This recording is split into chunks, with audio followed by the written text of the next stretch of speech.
સુરતના પૂણા વિસ્તારમાં આવેલી ફ્રૂટ માર્કેટમાંથી મોટી માત્રામાં કાર્બાઇડયુક્ત કેરીનો જથ્થો મળી આવ્યો તો વળી કેરી પકવતા વપરાતા કાર્બાઇડની પડીકીઓ રઝળતી હાલતમાં મળી હતી।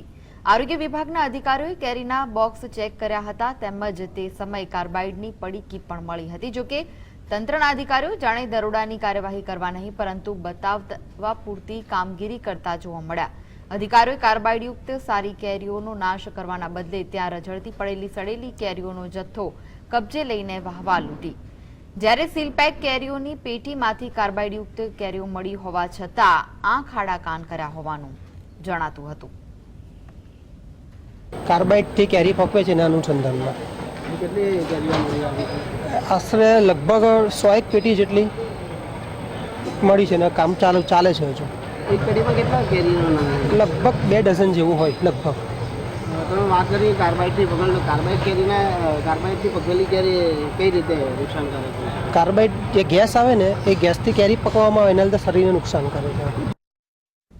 કાર્બાઇડથી પકવવામાં આવતી કેરી લોકો માટે નુકસાનકારક સાબિત થઈ રહી છે। ત્યારે સુરત મનપાએ આજરોજ પૂણા ગામ સ્થિત ફૂડ માર્કેટમાં સઘન ચેકિંગ હાથ ધર્યું હતું। જોઈ શકો છો કે અધિકારીઓ ફૂડ માર્કેટમાં સઘન ચેકિંગ હાથ ધરી રહ્યા છે। મોટી સંખ્યામાં અધિકારીઓનો કાફલો અહીં જોવા મળી રહ્યો છે।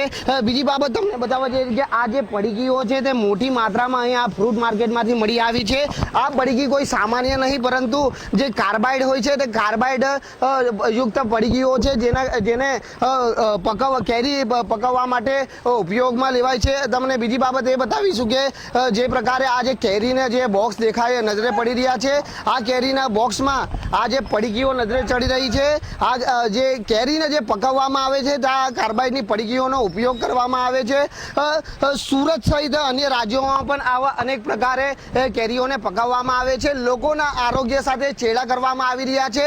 કાર્બાઇડ યુક્ત કેરી ખાવાથી લોકોને ઘણા નુકસાન પણ સાબિત થવા પામ્યું છે। ત્યારે આરોગ્ય વિભાગ ફક્ત ને ફક્ત આજે જે રસીદ દંડ કરીને જ જે સહાય માંગતું હોય તે સાબિત થવા જઈ રહ્યું છે। ફક્ત બતાવવા પૂરતી કામ કરતી હોવાનું પણ સામે આવી રહ્યું છે કારણ કે ફ્રૂટ માર્કેટમાં મોટી માત્રામાં આટલી કાર્બાઇડ યુક્ત પડીકીઓ મળી આવી છે ત્યારે ફક્ત દંડની કાર્યવાહી કરી સુરત મનપા સંતોષ માણી રહ્યું છે। કેમેરા પર્સન ભરત બ્રહ્મભટ્ટ સાથે રાકેશ બ્રહ્મભટ્ટ, GSTV, સુરત।